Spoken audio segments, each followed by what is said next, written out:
Krishna Krishna Krishna Krishna Krishna Krishna Krishna Hare Krishna Krishna Krishna Krishna Krishna Krishna Om Namo Bhagavate Vasudevaya Om Namo Bhagavate Vasudevaya Om Namo Bhagavate Vasudevaya Om Namo Bhagavate Vasudevaya Om Namo Bhagavate Vasudevaya Om Namo Bhagavate Vasudevaya Om Surabhyaya Namaha Om Surabhyaya Namaha Om Surabhyaya Namaha Om Surabhyaya Namaha Om Surabhyaya Namaha Om Surabhyaya Namaha Mukam karoti vachalam pangum langayate girim Yat kripa tamaham bande Shri Gurum Dinataranam Yat kripa tamaham bande Shri Gurum Dinataranam Hare Krishna. Hare Krishna. Welcome to our daily Srimad Bhagavatam.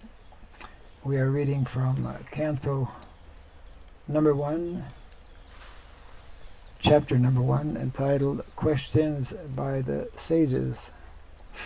And we are about to complete our chapter. I think we will complete today. Basically, we have 2 verses. So it is 22. Yes, 22 and 23. Tvam Naha Sandarshito Dhatra Dustaram Nistitir Shatam Kalim Sattva Haram Pumsam Karna Dhara Ivarnavam Tvamna Sandarshito Dhatra Dustaram Distitir Shatam Kalim Sattva Haram Pumsam Karnadhara Ivarnavam Tvam Nasandarshito Dhatra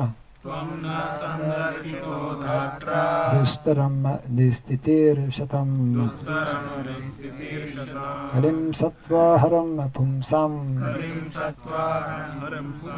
Karnadhara Ivarnavam Tvamna Sandarshito Dhatra Dustaram Nistitir Shatam Kalim Sattva Haram Pumsam Karnadhara Ivarnavam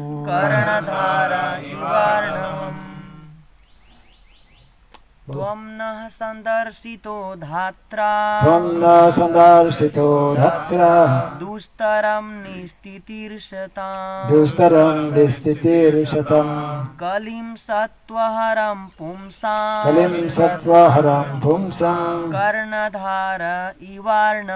Karnadhara Ivarnavam Tvamna Sandarshito Dhatra Dustaram Nistitir Shatam Kalim Sattvaharam Pumsam Karnadhara Ivarnavam One more. Tvamna Sandarshito Dhatra Dustaram Nistitir Shatam Kalim Sattvaharam Pumsam Karnadhara Ivarnavam. Tvam, Tvam, your goodness, your goodness, Naha, Nah, unto us, unto us, Sandarshitaha, Sandarsitaha, meeting, meeting, Dhatra, Dhatra, by providence, by providence, Dustaram, Dustaram, insurmountable, insurmountable, Nistitir Shatam, Nistitirshatam, for those desiring for those desiring to cross over. to cross over. Kalim, Kalim, in the age of Kali, in the age of Kali, Sattvaharam, Sattvaharam, that which deteriorates the good qualities. the good qualities, Sattvaharam, Sattvaharam, that, Pumsam, Pumsam, of a man, man, Karnadharaha, Karnadharaha, captain, captain, Iva, Iva, as, as, Arnavam, Arnavam, the ocean. the ocean.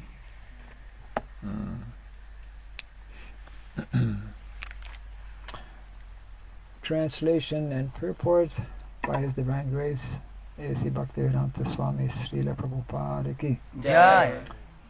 Our neighboring family has come. When we see them, we know that you're not far away. They're so fortunate. They don't know what's happening, but they're getting all the benefit. So translation and purport.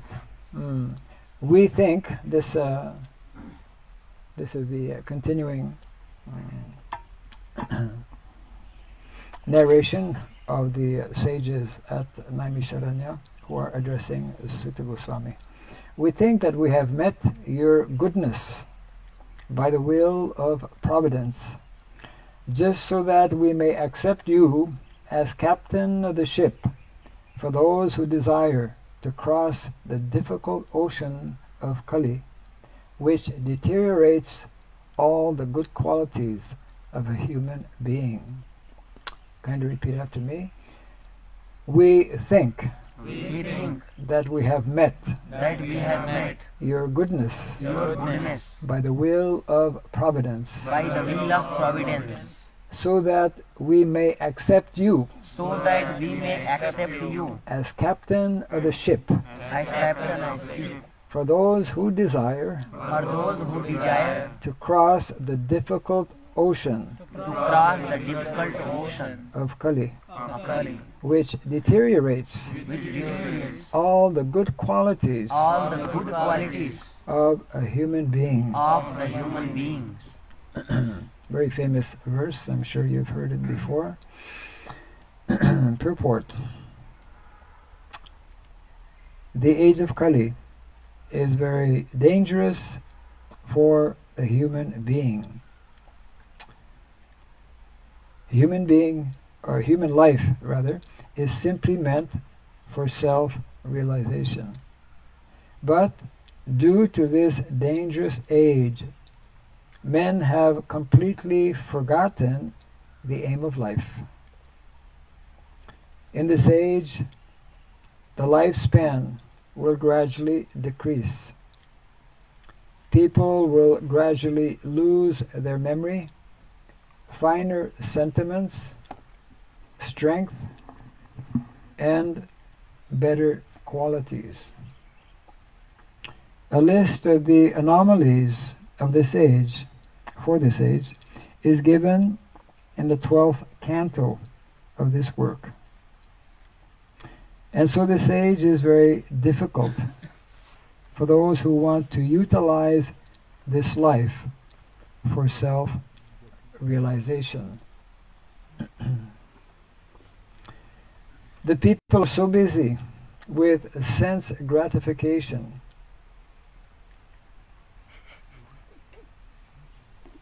has a mind of its own. We'll try it again.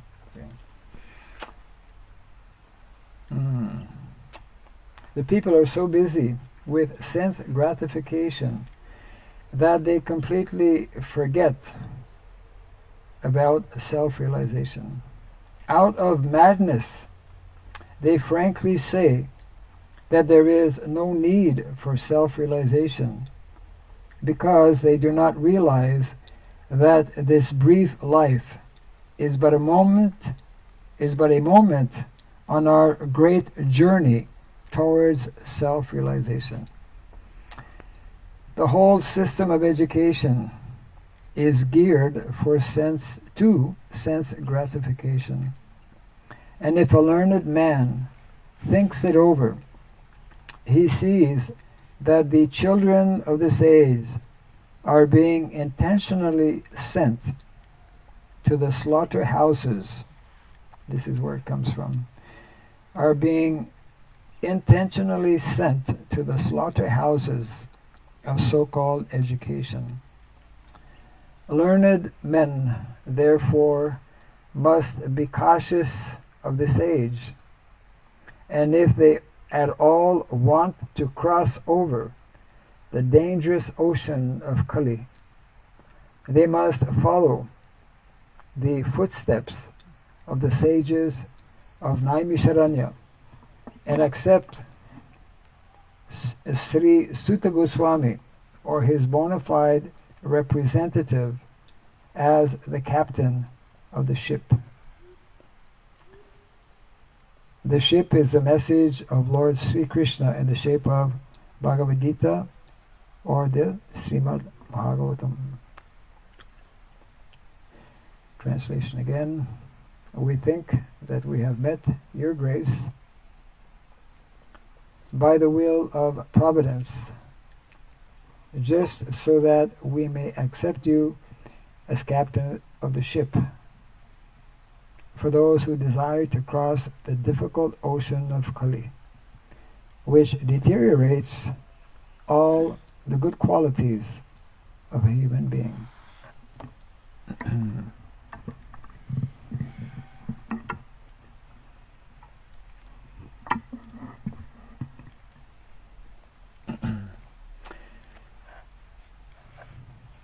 Very important verse, which is reminding us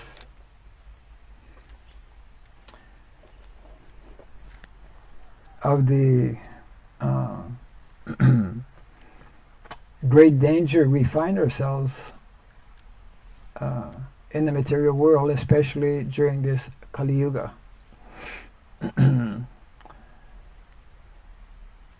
And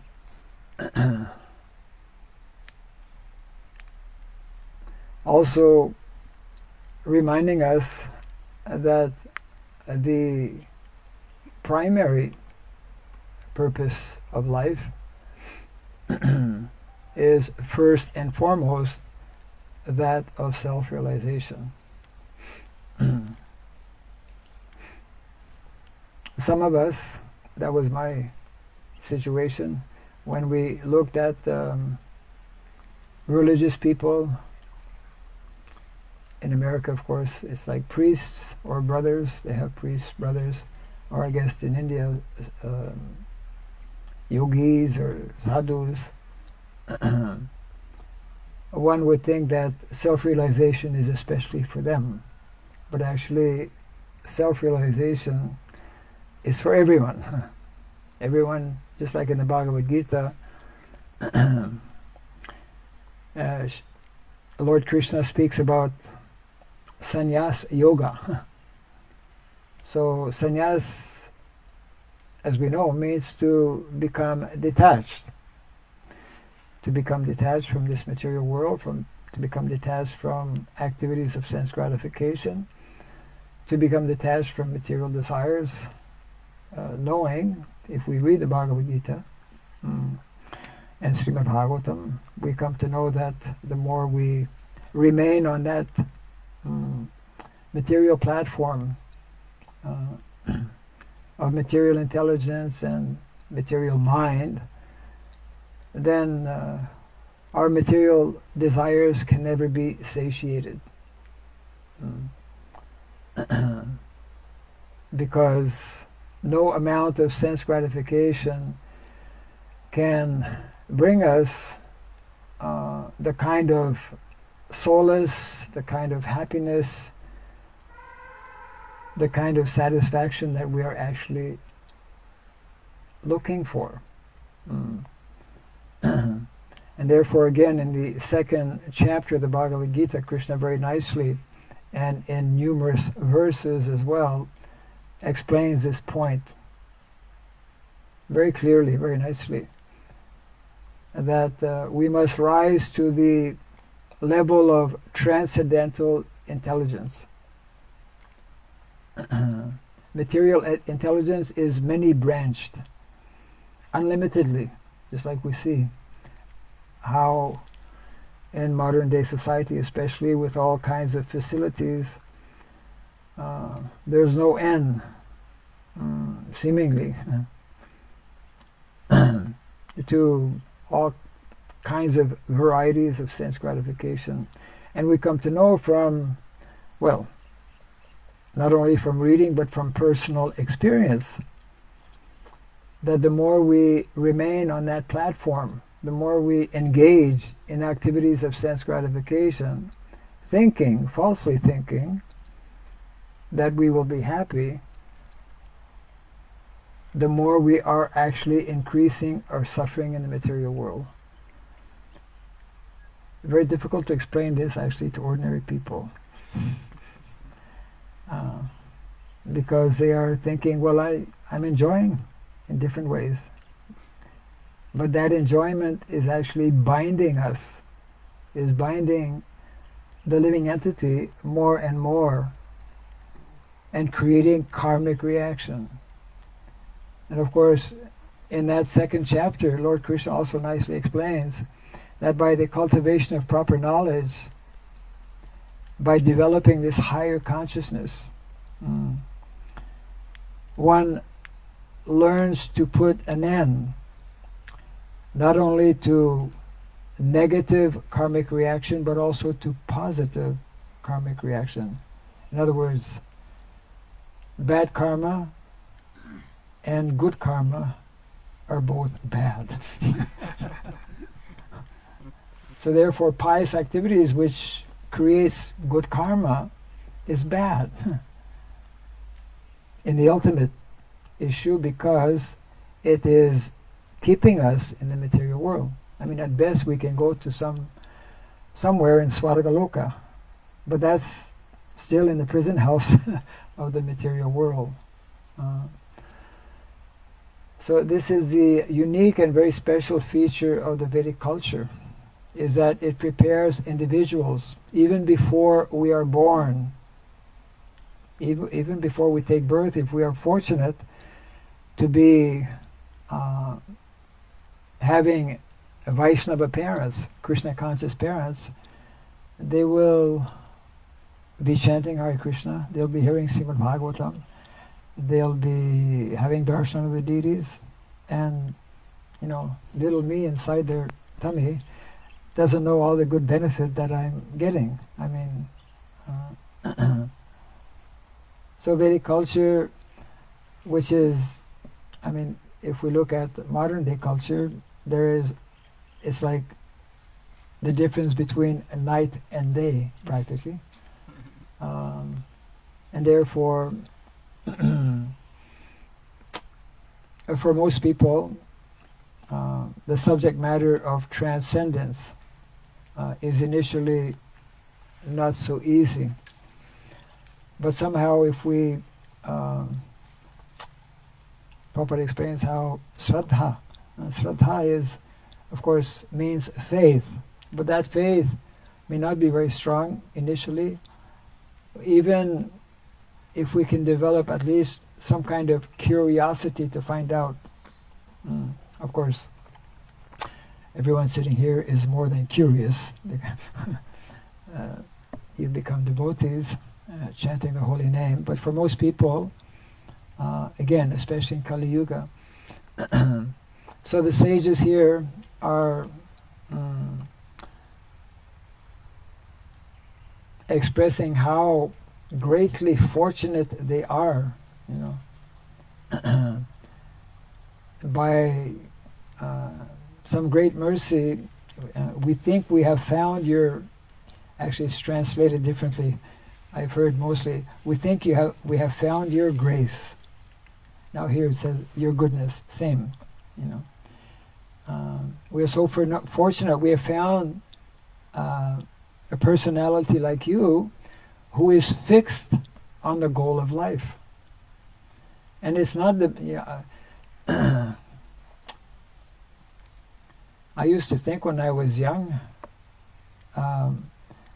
that those who are in the, those who are like priests, that they are the ones who are serious about practicing spiritual life, and that the rest of other people don't need to be serious. A false understanding. Of course, when we associate closely, we find out that even those who are meant to be serious are not always serious also about practicing spiritual life. But it's only when we come in contact with these very clearly written explanations given by our acharyas, especially Srila Prabhupada, we come to know the real meaning of what we in the Western countries speak about religion. Of course, Prabhupada is unique, very, very unique in speaking about religion in such a way that he presents it as not just religion that one can change, but he presents the essence of what religion is, which is not, we cannot translate actually in English. The meaning of dharma, that's the point actually. That Prabhupada, when he went to the Western countries, he didn't really speak about religion, he spoke about dharma. The whole Bhagavatam is explaining in detail about dharma and how this endeavor and this natural desire and inclination, this basic need is within each and every living entity. And it is actually the goal and the aim for everyone, regardless of one's social position, regardless of one's activity. It is everyone's responsibility, and that's why within the context of the ashrams, and we speak about varnas and varnasram. Ashram are there from beginning of life to the end of life, isn't it? We cannot escape the reality that actually, whether I'm in Brahmacharya ashram, Grihastha ashram, Vanaprastha or Sannyas, I'm in ashram. Ashram means my primary goal and purpose of life, as mentioned here directly, is to develop atmagyan, to develop knowledge of the soul. Knowledge of the soul can only come when we also cultivate knowledge of the super soul, or the origin of that individual soul.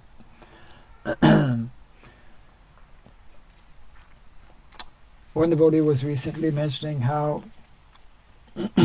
this is the actually foremost responsibility of those who have received this knowledge, and because the influence of Kali, as described here, is so strong, so powerful, that unless we reach out to people, that's actually the primary responsibility of those who are enlightened, regardless of which ashram. It's not only the business of sannyasis to preach or to endeavor to bring this knowledge and this understanding of Krishna consciousness. And therefore, the more we understand this point, the more we meditate on this reality, that unless someone comes in contact with a real sadhu, someone who actually, real sadhu means one who ultimately knows the Supreme Personality of Godhead, Krishna, without which we may practice some form of spirituality, but we will in all likelihood remain within the material world, because unless we know Krishna, we cannot go back to the spiritual world. So our acharyas have demonstrated, anyone who reads about the lives of our acharyas is very inspiring to see how, I mean, their whole life is dedicated for that purpose. They especially understand how if we don't make an effort to reach out to people, they have no hope because of the strong influence of the Age of Kali. Although this strong influence is there, and that's one of the foremost messages, of course, of the Bhagavatam, there is that simple process, which is, of course, especially brought by Lord Chaitanya Mahaprabhu, the chanting of the holy name and the practice of bhakti or devotional service, and especially in the good association of devotees. This has been nicely explained by Srila Prabhupada, that at the stage of Kali is so dangerous that one cannot by oneself hope to become liberated. One will be pulled down or kept down by the strong influence of the modes of material nature and by the polluted atmosphere. We all know. And that is one of the reasons also that Srila Prabhupada wanted that devotees live together, create communities where we can get that association. And Prabhupada was very conscious of the dangers of living in this very degraded atmosphere of Kali Yuga. Of course, we have our different temples and devotees who are a bit serious. They congregate every Sunday because they know there's, well, at least in the Western countries, I think in most places in India, there's a, but it was maybe more prominent in the Western countries, there is a love feast. There is prasadam. Sunday love feast. Huh? Sunday love feast. Sunday love feast, yes. Of course, if we do things properly, we can have a daily love feast. Because we're meant to actually honor and take prasadam every day. Ideally, of course, in the association of devotees. And so that's a very special feature of the mission of Lord Chaitanya Mahaprabhu, Sankirtan, congregational chanting of the holy name. So congregation means more than one, More than. right? Yes. I think that's the English definition. When you congregate, then there's more than one congregating, yeah. So we become protected when we stick to this process of actually, although sometimes it's not easy.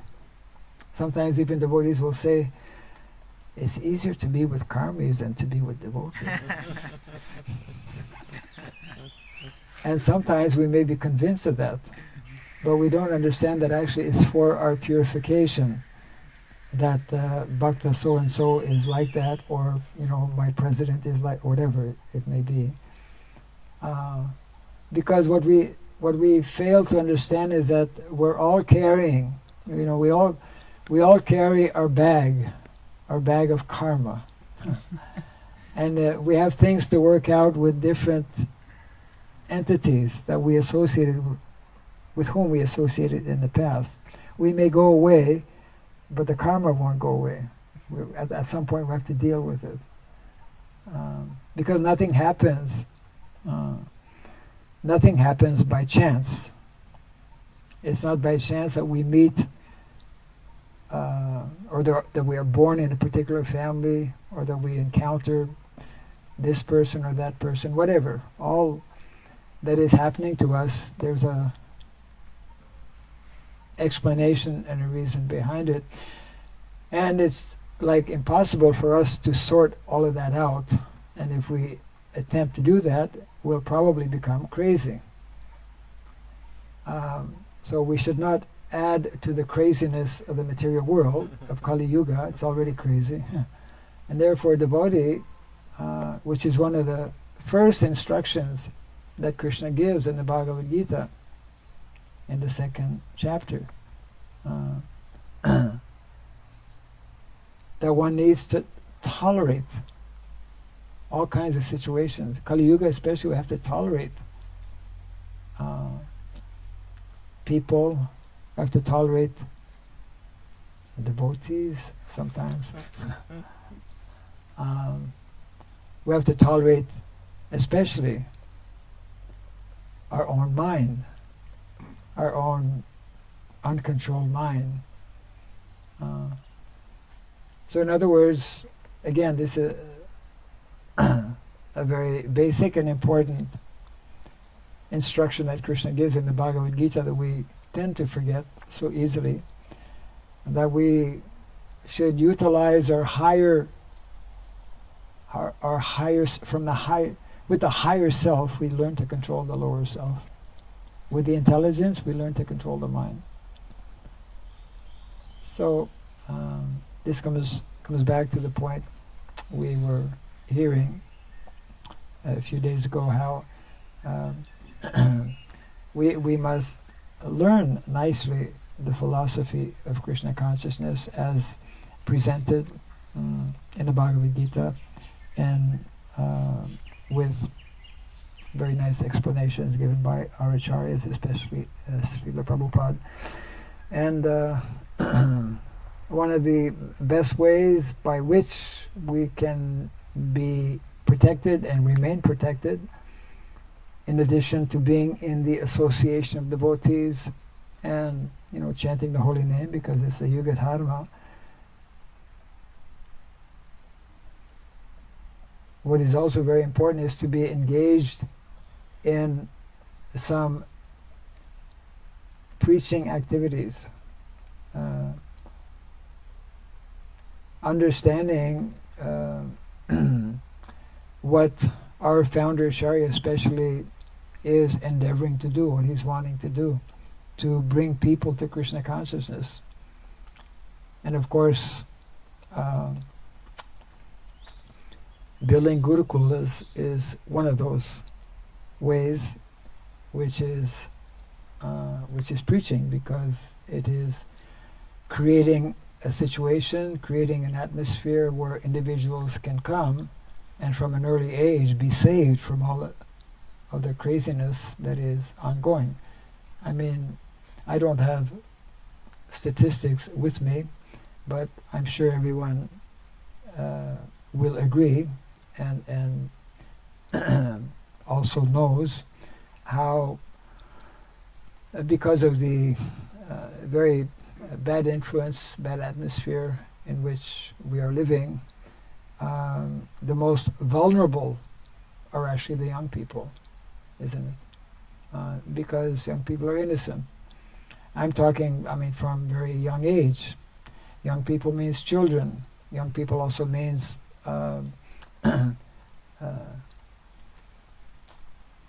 adolescence. These are very critical. These are years, what we call years of formation.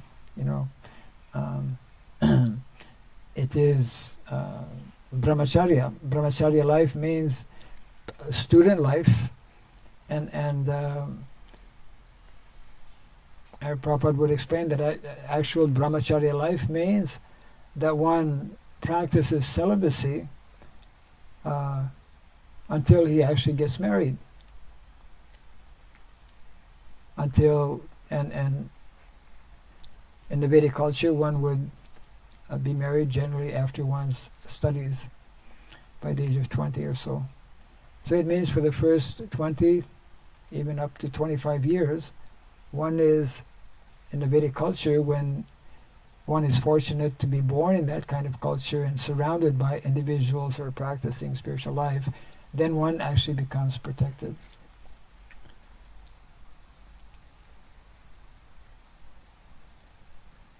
So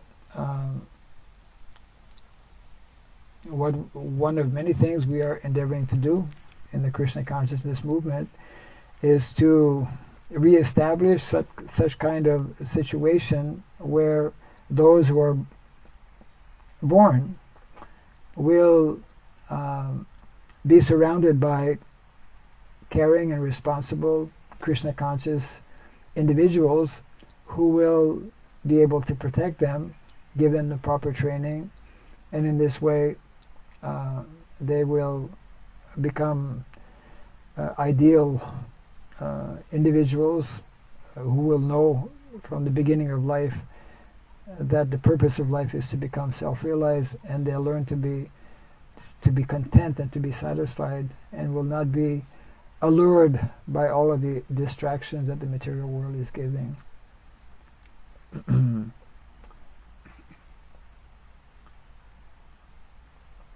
So in this way the sages are very pleased and expressing their satisfaction of meeting Sutta Goswami, who will be will begin to speak to them about various transcendental subject matters.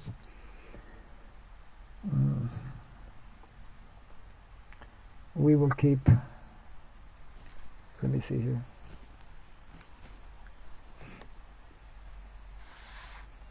Okay, I'll just read the last verse since it's very short, and it's the last verse of the chapter as well. Bruhi Yogesware Krishne Brahmanye Dharma Varmani Swam Kastham Adunopete Dharmakam Saranam Gataha. Translation purport: since Sri Krishna, the Absolute Truth, the Master of all mystic powers, has departed for his own abode, please tell us to whom the religious principles have now gone for shelter. Purport: essentially, religion is the prescribed codes enunciated by the personality of Godhead himself. Whenever there is gross misuse or neglect of the principles of religion, the Supreme Lord appears himself to restore religious principles. This is stated in Bhagavad Gita. Here the sages of Naimisaranya are inquiring about these principles. The reply to this question is given later. The Srimad Bhagavatam is the transcendental sound representation of the personality of Godhead, and thus it is the full representation of transcendental knowledge and religious principles. Thus end the Bhaktivedanta purports of the first canto, first chapter of the Srimad Bhagavatam, entitled Questions by the Sages. So the sages in Naimisharanya were asking questions. Whether the sages here in Sayadri will be asking.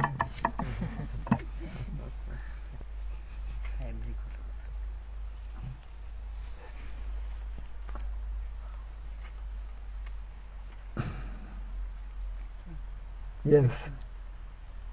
Dharma means what, Prabhupada? It's not a question to ask at the end of the class.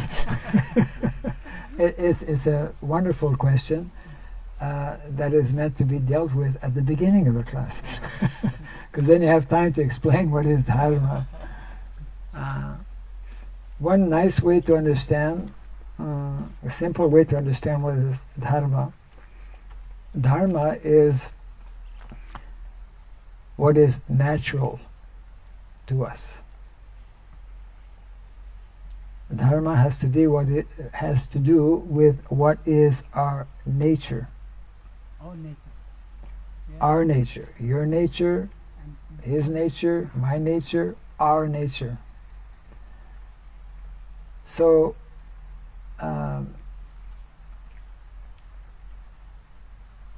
unless we read such literatures, we cannot come to understand what is our nature. We'll just think about so many things and speculate in so many ways. But Dharma means what is eternally our nature. And what is interesting is that we have two natures. I have two natures.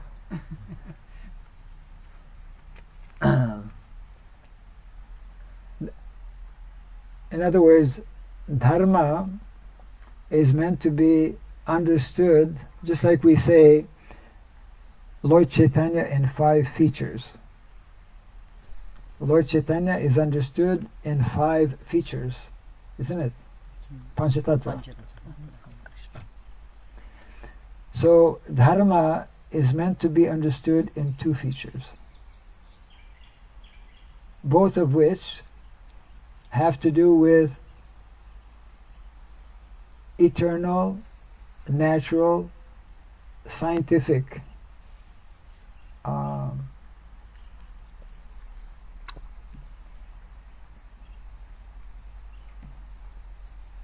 quality, we can say. So, I mean, it's a major topic that sadhus discuss and have been discussing since time immemorial.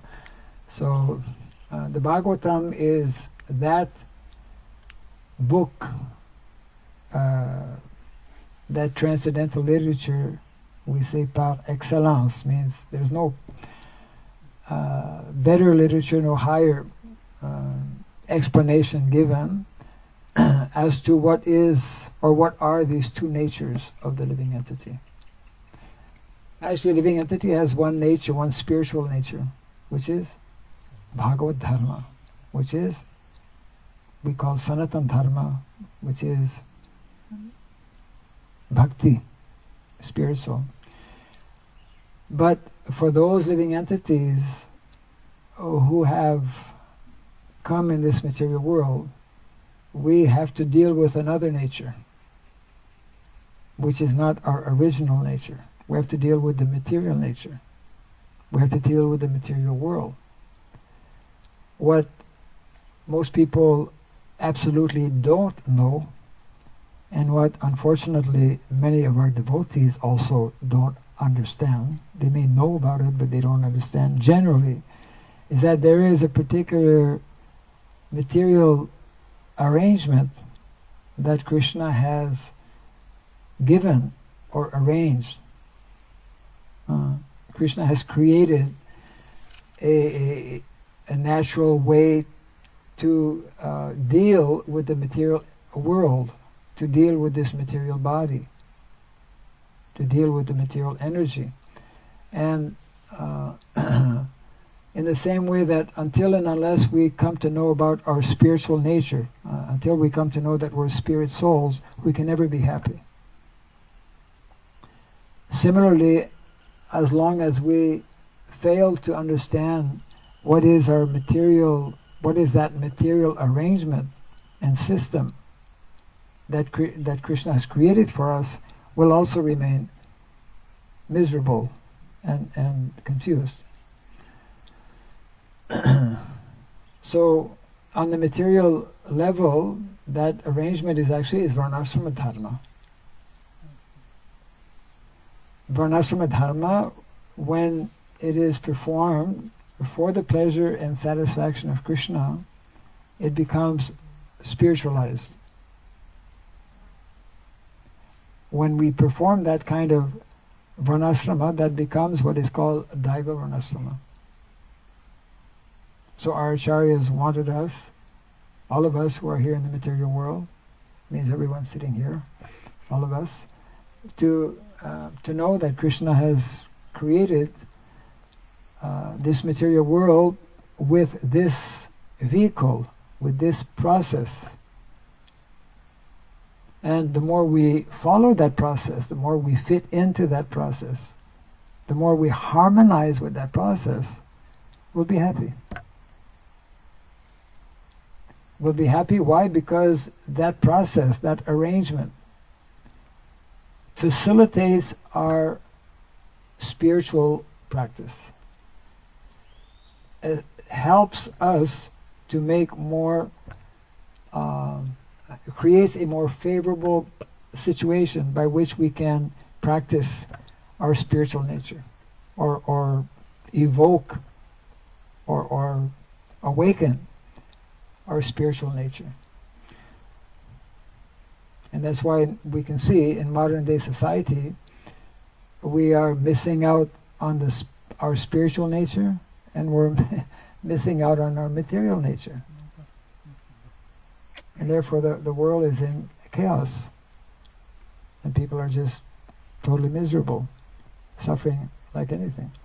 So we devotees who have this knowledge have the key to actually changing the situation, so that people come to know about these two natures.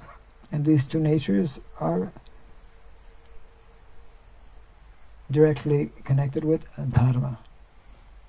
And Dharma is something that is unchanging, eternal. Yeah. That's the shorter version of Dharma. There's more to be said. Bhagavad Gita start also the start and end ma dharma. Yes. Dharma kshetre kurukshetre. Yes. And ending also ma end Okay. dharma. So that means we cannot escape Dharma. Is there in the beginning? Is there at the end? Yeah. Okay, so we can close for now. Jai Grantaraj Srimad Bhagavatam ki Jai, Sri Prabhupada ki Jai, Gauda Pimanandi, Hari Hari Bol. Hare Krishna.